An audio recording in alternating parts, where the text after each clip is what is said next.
I see what you're doing there, IOC, by not getting citizen buy-in with your formal bidding process.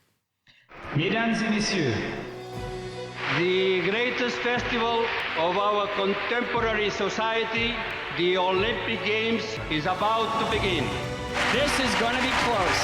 Oh! They're all completely gassed! They've given it everything on the global bucket! Oh, yeah! Go! Oh! Brilliant, brilliant, brilliant. But that is an Olympic championship. Ready. Hello, Olympics and Paralympics fans and lovers of TKFLASTAN, and welcome to another episode of Keep the Flame Alive, the podcast for fans of the Olympics and Paralympics. I am your host, Jill Jaracz, joined as always by my lovely co-host, Alison Brown. Alison, hello, how are you? Hello. We are all well rested and recovered and ready to figure out what's been going on in the world since we have been hidden in our Tokyo caves. That's right. And there's been a lot, too. So today's show is a follow-up on everything that's been going on with the IOC, with the IPC, what's going on with past games and future games, and with our past guests who are our TKFLASTANis, our team Keep the Flame Alive. Why don't we get started with some IOC updates?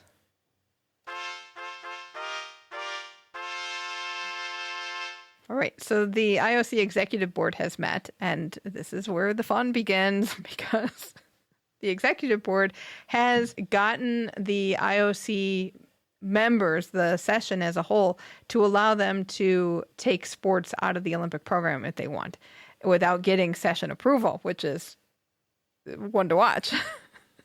And we know what sports we're talking about here. We're talking boxing and weightlifting, who have been in the crosshairs for at least a year or two.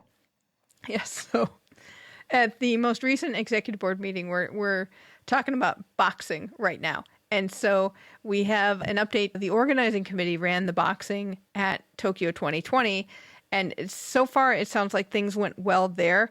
But we still have problems with the international association called AIBA. And the IOC wrote them a letter and said, hey, we just wanted to say we've noted you've made some changes and how they measure up to what we were hoping we see from you. And it's not looking good so far. Their midterm progress report was not what we were hoping for.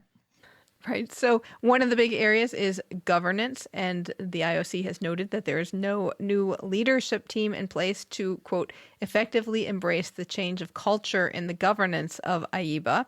And so the IOC is supposed to get an analysis of the organization's governance in November, and that comes from outside parties, including Professor McLaren, who is known for doing all of these outside reports, especially on doping. So we'll get another McLaren report. If you get a McLaren report, you are in big trouble. This is like beyond getting sent to the principal. Right. Financial issues are still not cleared up for the IOC, so we'll keep an eye on that.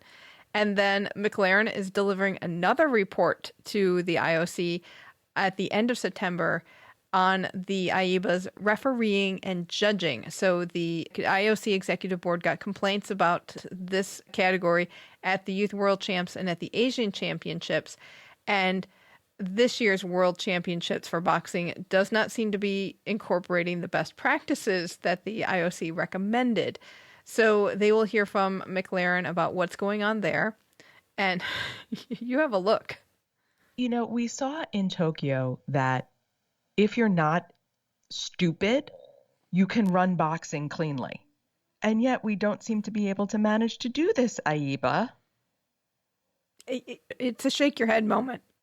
The IOC would like feedback from AIBA by the end of September, and we will continue to follow this saga. Meanwhile, international weightlifting breathed a collective sigh of relief that the spotlight was off them for a change. Okay, so this whole story makes me think of when you have two kids who have done something wrong, but one kid did something way worse, so the other one is just like, oh yeah, mom's mad at him, so I'm good for now. But you know, mom is going to remember what you did. So wait until tomorrow. She's coming back for you, IWF. Oh, yes. So those organizations will be ones to watch.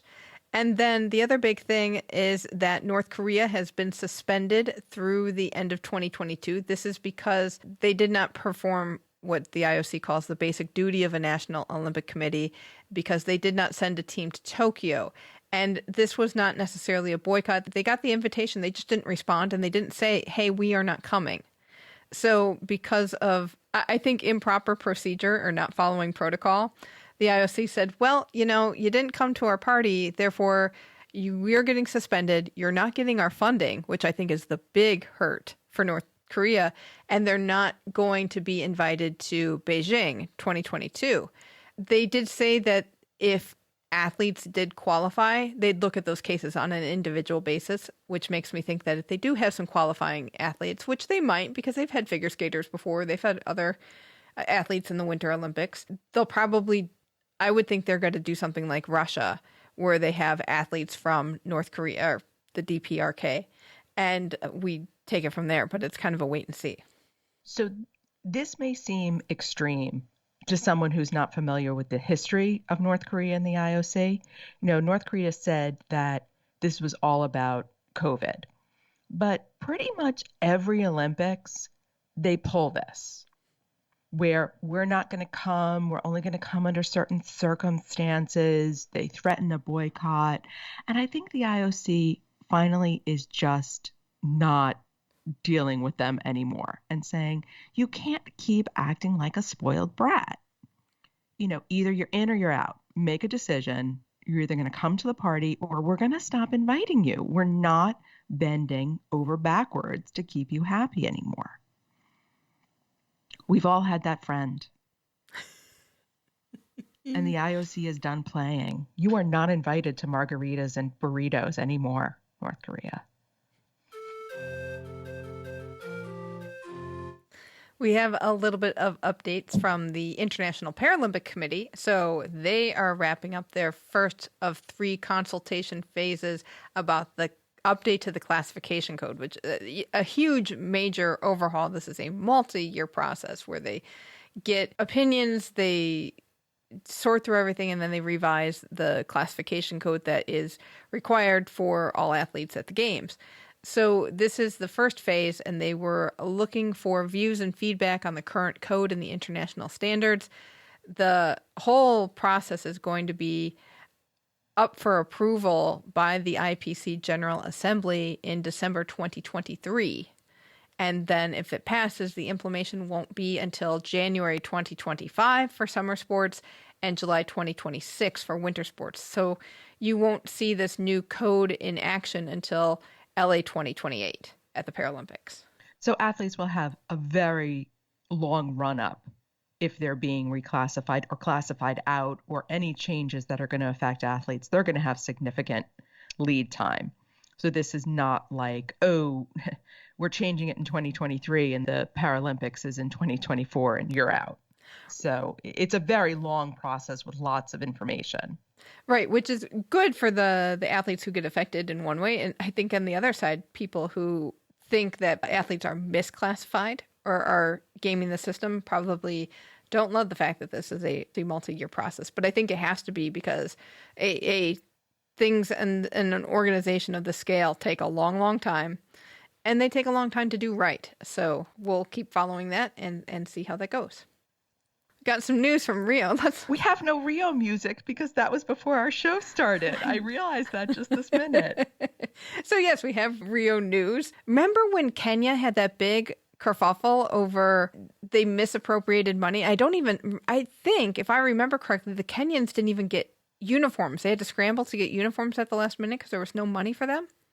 This sounds vaguely familiar. I don't remember it well, but I'm looking at this going, oh, really? Really? Right. So the former sports minister of Kenya, named Hassan Wario, and Kenya's chef de mission for 2016, Stephen Arap Soy, have been ordered to pay fines or they face prison sentences because a court in Nairobi has found them guilty of embezzling funds during the Rio Games. This is reported by Inside the Games. They have to pay massive fines, which are in the tens of thousands of dollars, or jail terms of multiple years. They misappropriated money. They embezzled, and it's not good. It wasn't good for the team. It overshadowed their performance at the Rio Olympics, and it's taken a long time for that to find justice.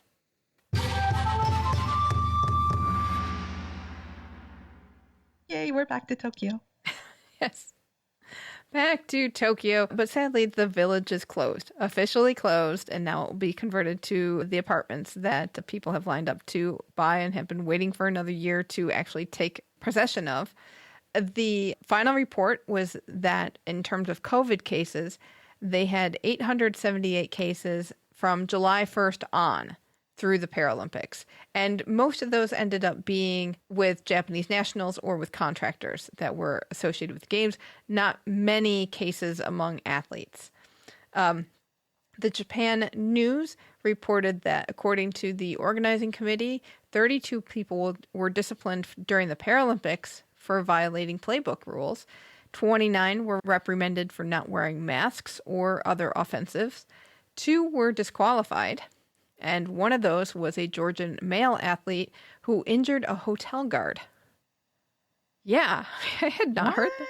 I had not heard this. And then one person had their qualification temporarily suspended, and the disciplinary cases were totaled at 88 cases.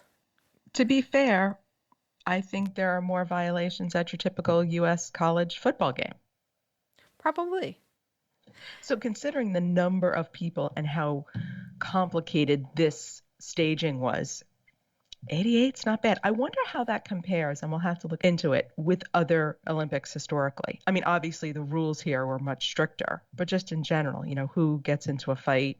Australian rugby team, I'm looking at you. Who causes trouble?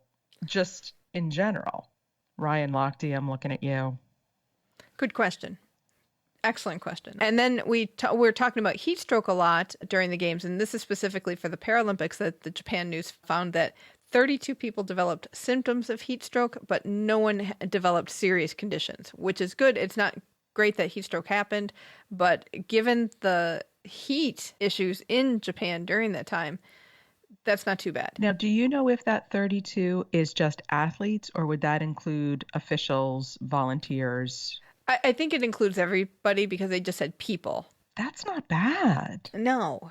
Considering how hot they were and how, especially on the Paralympic side, people are more susceptible to heat stroke. Of course, with no fans, they didn't know how any of the other heat measures that they had taken would work, but that's what they found out with the heat stroke. Because the village is closed, they've got all the leftover cardboard beds. And Inside the Games reported that about 800 of the beds that were used in the village will be going to Osaka for a temporary COVID-19 medical facility. And this facility will be for coronavirus patients who have minor or no symptoms. So this is your quarantine facility? Yes. These beds are getting so much attention. They worked. I didn't hear of any breaking except for when you put 9 members of a baseball team on them.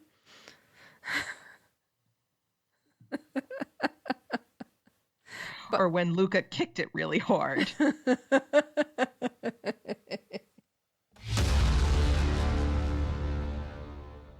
Sadly, Great Britain's CJ Uja, his positive drug test has been confirmed with the B sample. And so that means Great Britain will be losing their silver medal in the 4x100 meter relay.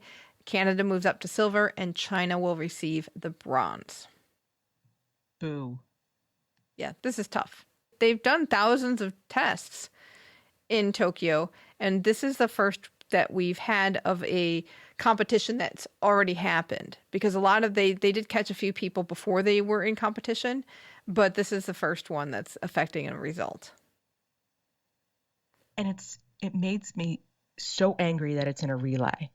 Because right. It's not just you being stupid for yourself. Those 3 other athletes who did nothing wrong get stripped of their medal because you're dumb and selfish. I totally agree. On a happier doping note. Yes, the International Equestrian Federation has confirmed that no horses or riders tested positive for doping in Tokyo. So that's good news.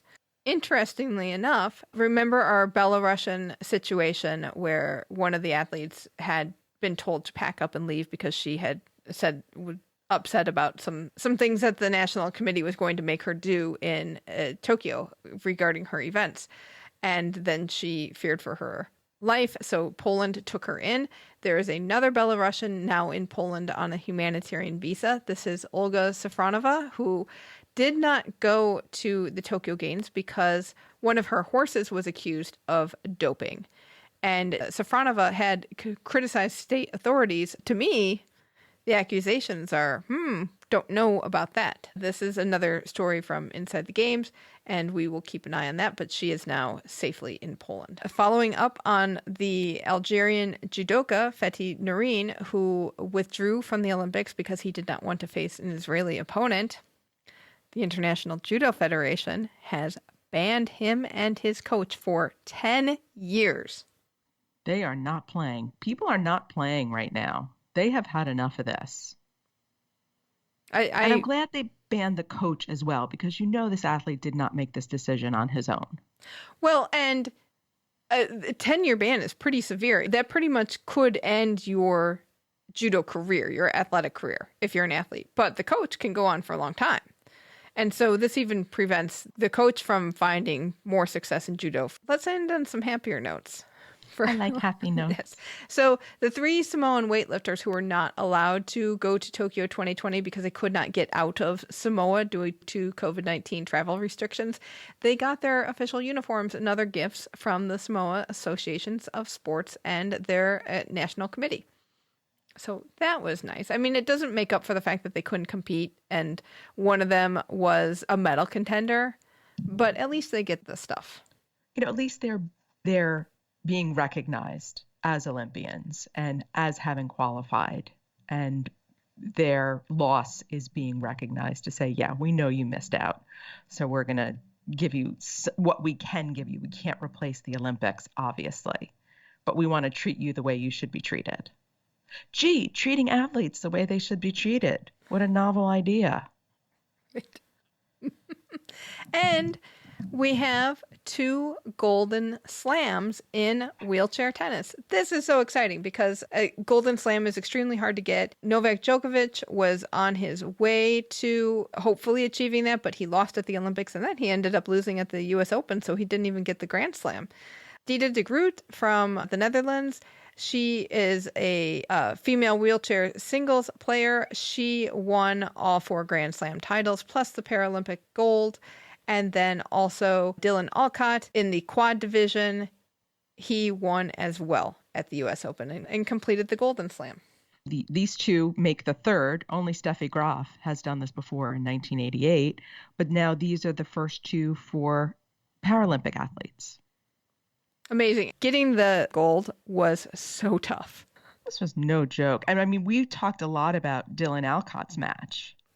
And he beat Niels Vink again, my adorable little Netherlands boy, in the U.S. Open. And I'm like, can you please stop beating up on my favorite little Dutch boy? Just let him win something, Dylan. Stop it. But then you get a golden slam, so it's okay. Right. And also Japan's Shingo Kaneda, he got a Grand Slam. And he beat Alfie Hewitt from Great Britain to do so, and said it was very tough because Tokyo 2020 was just before the U.S. Open. So they had 2 big tournaments in a row, and they were just all feeling very fatigued. So congratulations to all of them. And on opposite sides of the world. Yes.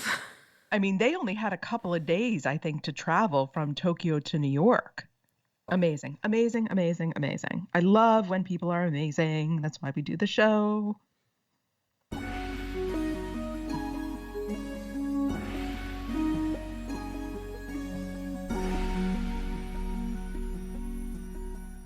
Beijing 2022. We're going to hear that music a lot over the next several months. Are we up to counting days yet? Or are we still like, yeah, it's like 5 months away? I can't count days yet. We're not ready to accept that. No. I know that the media stuff is starting to happen because I did see mention of Erin Jackson, our speed skater. She did the NBC shoot. So we know that all of the NBC promotional stuff is starting to happen and all of those packages are starting to be created. Good news for the hockey tournament at Beijing. The National Hockey League has reached an agreement with the Players Union that will allow players to participate in both Beijing 2022 and Milan-Cortina 2026, which is excellent because they were not at Pyeongchang 2018. I think the players were disappointed. I'm sure the organizers were all disappointed too because you lose all the big names. But this is very good news that they'll be able to get to the Olympics middle of their season. And what's amazing when you're talking about the hockey players is because hockey is such, the National Hockey League in the US and Canada is such a worldwide league that you will have NHL players pretty much on every team in the Olympic tournament. Mm-hmm. And it makes the tournament more interesting for everybody, gets all these different countries involved, and makes the play better. And you really do not know who's going to come out with that medal when you've got the NHL players in the mix. The Chinese Figure Skating Association has canceled hosting the ISU Four Continents Championships in Tianjin, which was set to take place 2 weeks before the opening of the games. They have cited travel restrictions, quarantine requirements, safety concerns, and logistical challenges as the reason for this. This is big in ice skating news, but also big in hosting world events news, because why are they canceling this event? Are they canceling this event because they don't think they can do it safely? Are they canceling this event because China does not want anybody looking too deeply at them before Beijing actually starts? Are they canceling the event because they're afraid something's going to happen with a COVID outbreak from the event? And then what does that mean for Beijing 2 weeks later? It's problematic on so many levels. And now we've got no host for the Four Continents, which is a major competition on the figure skating calendar. Right. And I imagine that having the championships in China right before the games was part and parcel to help the athletes just acclimate to China. They just would probably stay there and practice and get ready for the games and not have to travel and be at their best for the Olympics. So it'll be interesting to see what happens and where the championships go. I wonder if ISU will try to keep them kind of in the same time zone area. They may do one of two things. They may just postpone Four Continents until after the Olympics, because oftentimes if countries have multiple teams, they don't send the same teams to Four Continents as they would to the Olympics. But sometimes they do, depending on how many teams and athletes the country has. But we've already had so many cancellations on the figure skating calendar from last year that people don't know what we're going into this season. So to cancel Four Continents altogether is really problematic for the ISU. So they are having some headaches that they did not need. We're still doing test events for Beijing 2022. Those will start in October and will include a new strict COVID protocol that organizers hope will allow for spectators at the big events. BBC reported that their local officials are expecting to have spectators at Beijing 2022. They expect to have full stands, but they don't know yet how many of those spectators will be from overseas. I wouldn't be surprised if it was domestic fans only. They could potentially fill stadiums and stands with people from the local area. Who knows? So we'll keep an eye on what that is like. They haven't really talked about ticket sales yet. They haven't talked about spectators much yet. BBC also reported there will be no protest parks like there were in Beijing 2008. Now, I don't remember the protest parks. I remember the protest parks. I also vaguely remember that they were far away from a lot of stuff. They were one of those ideas that China said, oh, yes, we will show you that we will allow for freedom of speech because everybody was so worried. Again, remember all of the concern about humanitarian rights and all of that stuff around Beijing 2008. Well, that was really kind of China's bigger coming out party as a nation. And so they said, yes, we will have protest parks. We allow people to speak freely. And that was pretty much for show. They were farther away, if I remember correctly, and not well used, if I also remember that correctly. So they just put the kibosh on that this year. Well, the one thing that Beijing does not have to worry about that Tokyo did is you don't have literally thousands of tickets having already been sold worldwide. They just didn't sell anything once COVID started because they didn't know what was going to happen. So all the tour companies are not involved in any of these decisions. Right. So we'll see. And playbooks will be coming in October. I'm curious if they just do kind of a copy and paste from Tokyo or if they make them totally different. Some of it is going to have to be different just because the local circumstances are different. Very true. Wear your mask will definitely be copy and pasted.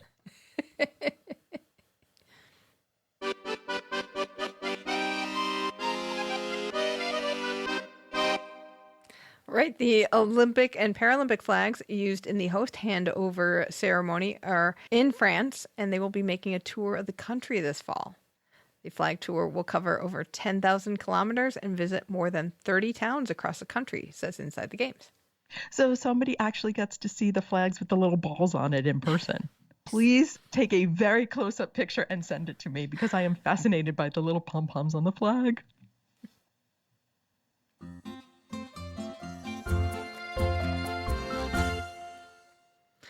We do have some Milan 2026 news. We have a new sport added to the sports program. Ski mountaineering is coming to Milan 2026.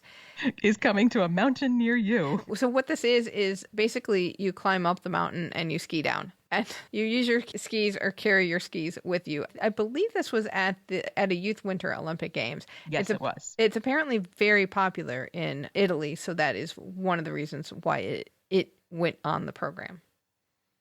Well, it makes sense. This is the free-form skiing, like you're not skiing where there's a ski trail.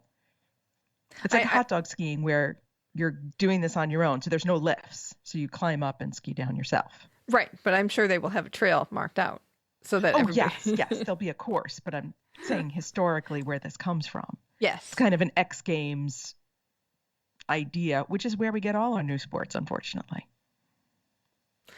True. And the hockey arena construction will start next fall, so about 3.5 years before the games start.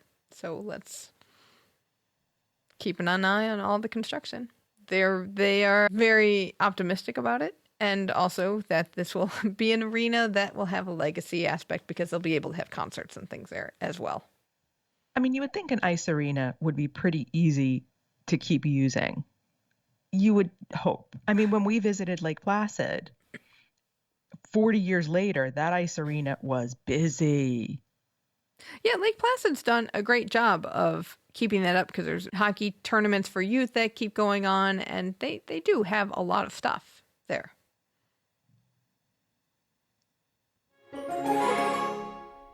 Little bit of LA 2028 news. The games now have a CEO. Her name is Kathy Carter, and she will report to the chair. She will lead the planning and execution of the games. And she has a background with Major League Soccer. So she knows big sporting events and how to manage personalities, shall we say. So good luck, Kathy Carter, because you're going to deal with some personalities. We also have a lot of news on future games. Everybody wants to host again, all of a sudden.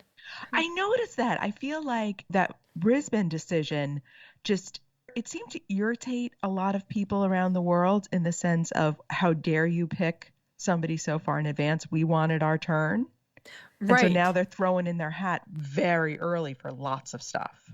Yeah, and lots of stuff is the key because it's just like, well, if we don't have to put together a bid or commit to having a super committee and a formal bid book and all of this process, oh, sure, we'll just think of us for everything. Ukraine wants to host. So they are considering hosting the 2030 Winter Games, even though they don't have a great winter sports legacy, but it's a smaller event to put on, and they think they can get all the venues, and it would provide venues and hopefully interest in winter sports. 2030 also got interest from Salt Lake City, Barcelona, and Sapporo. Barcelona doesn't even get snow. Well, they would go into the mountains. It was a whole regional bid. But then it's not Barcelona. Don't know. But they also think that by that time, they would be separate from Spain. Oh, really? Yes. And I believe that is an Inside the Games note that they are still working on independence from Spain. So it could be a Catalonian bid. Yeah, that's not going to go very far because there's no way the IOC is getting in the middle of that quagmire. Vancouver, Quebec City, and Bashkortostan from Russia had been also mentioned as considering bids for 2030, but Russia can't be involved in a bid process until their WADA anti-doping sanctions expire. So that's interesting. Quebec City would be lovely. Yeah, it would be interesting to see if they could host. It's a small city, so could they pull it off? I mean, they certainly have a good number of facilities there, and there's certainly a long history of winter sports. Right. The one thing I assume they would have to build is a sliding center, which is pricey, but North America could probably, it's a chicken and an egg thing. North America could use another sliding facility to make splitting a sliding season between North America and Europe pretty attractive. Well, wouldn't it be interesting if Quebec and Lake Placid did a joint bid? Use the Lake Placid Sliding Center. It's only like 4 hours away, I want to say. Maybe 5. That's not Certainly bad. closer than Sapporo and Tokyo for your marathon. Mm-hmm. That might be interesting. You know, Quebec City, give me a call. I speak a little French, like 5 words, but we'll try. but now that you say that, since we've talked about regional bids, this wasn't a regional bid for Tokyo, but a regional games element did happen. And in a sense, because the velodrome was so far away, that was also a regional event.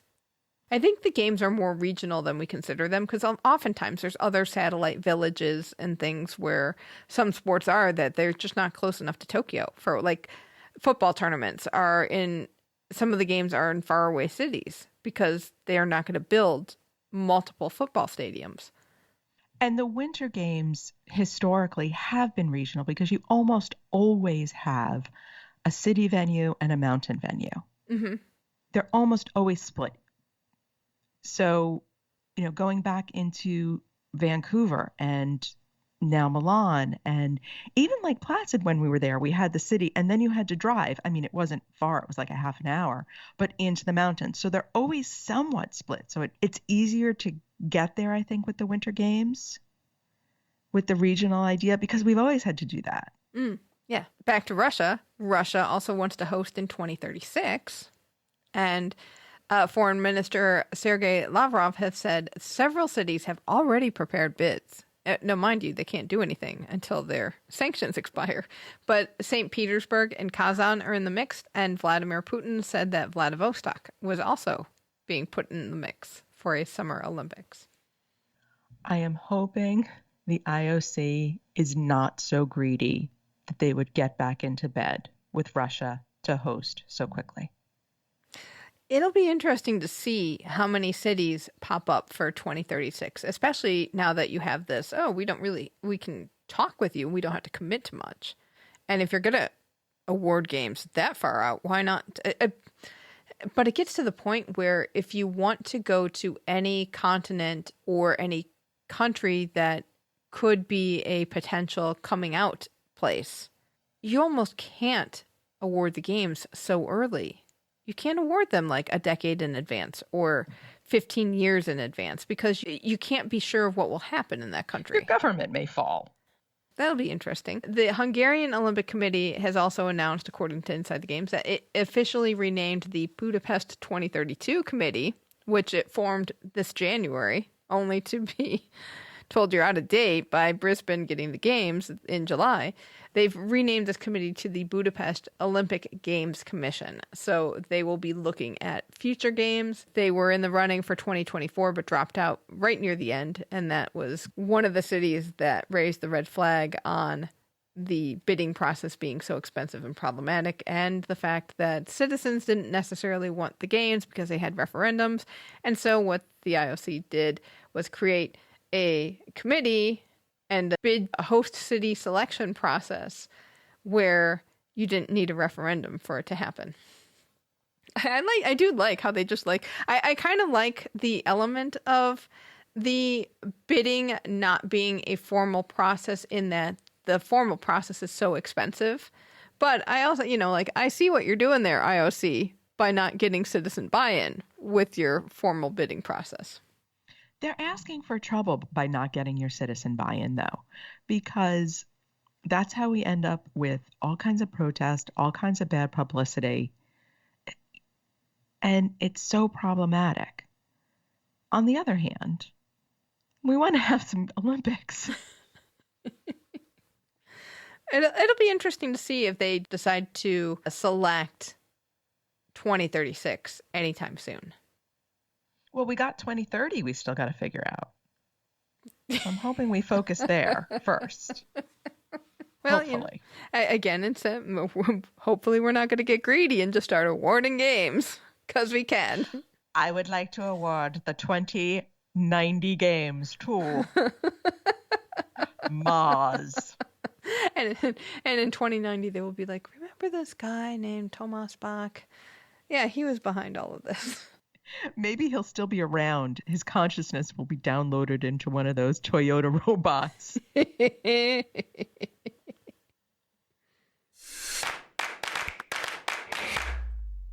Welcome to TKFLASTAN. Yes, it's time to check in with our team Keep the Flame Alive. These are people who have been guests on our show, and now they are members of our team Keep the Flame Alive, who are citizens of our country, TKFLASTAN. And it's nice. We haven't had a TKFLASTAN check-in in ages. Yes, so we have a very long list, but the best news is we have some new TKFLASTANies. Yay! So Emily Cook had a baby boy, Charles Patrick Lauer, in April. Congratulations to her. And Tom Scott and his wife Morgan have announced that they are expecting their first child in December. So. We like TKFLASTANi babies. In some health updates, Deanna Price has had surgery for her injured ankle, which we mentioned she was suffering from in Tokyo, which removed a bone chip from the tendon. If you want to see something really gross, check her Instagram. She's got pictures. And Connor Fields has returned home from the hospital and will continue his rehabilitation. Both are healing well, but no word on when or if either will return to competition. Well, it's good to hear about Connor Fields, because head injury, really tough. Glad he's home. Obviously, he's still in rehab mode. So hopefully that process is going well. I'd be curious to know what kind of shape he's in right now, but hopefully this will get him back to normal. I hate to say normal now. I know, what's normal, but he did post something really, really sweet on Instagram. Apparently his elementary school that he went to, the kids sent him a huge box of get well cards. All the kids in the school made him cards. So he went last week to visit the kids and brought his medal and just talked about being at the Olympics. So he's doing well. I mean, he's doing public appearances, he's doing announcements, he's doing interviews, but you could see the looks on these kids' faces, the story they are going to tell mom and dad when they get home that night. So he looks good. He looks like himself, which is more than we could say a month ago. Exactly. At the Women's Decathlon Association Championships held at the end of August, Jordan Gray smashed her American and North American, Central American, and Caribbean record with a score of 82.46, which was impressive. Lauren Gibbs and Josh Williamson have been named to the U.S. bobsled national team for the 21-22 season, which means they're on track to be on the Olympic team. So excited. Hope they do well. I mean, all of sliding, at least the U.S. and Canada, those teams are having a tough time because I know that luge has canceled the North American stops on their tour, which means that everyone will have to be in Europe for the year until they go to China. But it's really tough on the sliding sports and a lot of the winter sports where big World Cup events are not held in your home area or region. And you just are living out of a suitcase for 6-8 months out of the year. But congratulations to them. So exciting. Speed skater Erin Jackson, biathlete Claire Egan, and snowboarder Alex Diebold are all back at training camps with their respective national teams in preparation for the upcoming Olympic season. Luca Jones has announced she will no longer compete in C1 to focus on K1 and extreme slalom. Seems like a good idea because Luca has placed second overall for the K1 World Cup Series this season. Yay! So exciting. I wonder what she thought of C1 versus K1, especially, I mean, when it got added to the Olympics, it seemed like a no-brainer to add that, but I would not be surprised if extreme slalom shows up for 2024 or 2028. I think that's why she added C1, was because it was added to the Olympic program and she would get 2 bites at the apple, but K1 is what she loves. Mm-hmm. Shot putter Michelle Carter was inducted into the Texas Sports Hall of Fame. Congratulations to her. And can I just say how fierce she looked that night? She posted some photos on Instagram of herself getting ready and how good she looked. Nice job, Michelle. John McLeod's first installment of his Beyond Bronze, Silver, and Gold docuseries called The Steve Gentner Story has been given the green light to be broadcast on PBS. He's still got some hurdles to cross before it gets to air, but this is great news for the progress of the documentary. I was so excited to see this. He posted it on LinkedIn, and congratulations. And years of work, not just going into getting the film produced, but now trying to have it find a bigger audience beyond film festivals is a huge deal that he can get this, and hopefully you will be able to see it as well. Geologist and PhD student Derek Long has entered a video into a Veritium science communication contest, and this is on 3D printed mineral blocks. We'll have a link to the YouTube video in the show notes. Oh, good. Because I never knew I needed to know as much about rocks until we talked to Derek. And photographer Lou Jones has an exhibit called Distressed Memories at the Griffin Museum of Photography in Winchester, Massachusetts. And from the official statement, Distressed Memories is my personal labor to document my internal world, to investigate those things that I know, have seen, but do not really exist. And the exhibit runs through October 1st. There will be 2 artist talks, first and one in person on Tuesday, September 21st, and the second will be virtual on Tuesday, September 28th. And we will have a link in the show notes about tickets and the show. And finally, figure skater Megan Duhamel is providing pairs commentary during Skate Canada's Autumn Classic International, which will be interesting. I'm glad she's getting into the booth again. This is not her first time in the booth, but it's nice to see that she is getting these opportunities to provide commentary.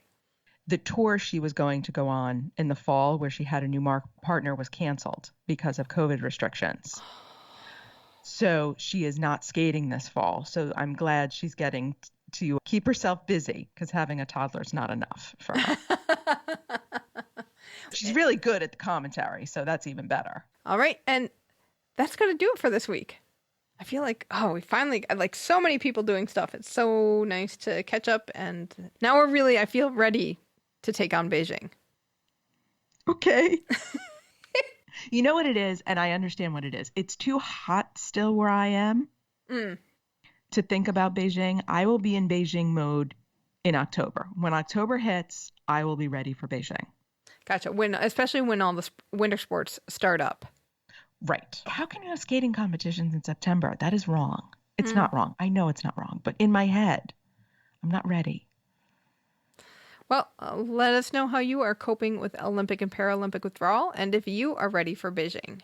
Email us at flamealivepod@gmail.com. Call or text us at 208-352-6348. That's 208-FLAME-IT. We're Flame Alive Pod on Twitter and Insta, and keep the Flame Alive podcast group on Facebook, where we are still having so much fun.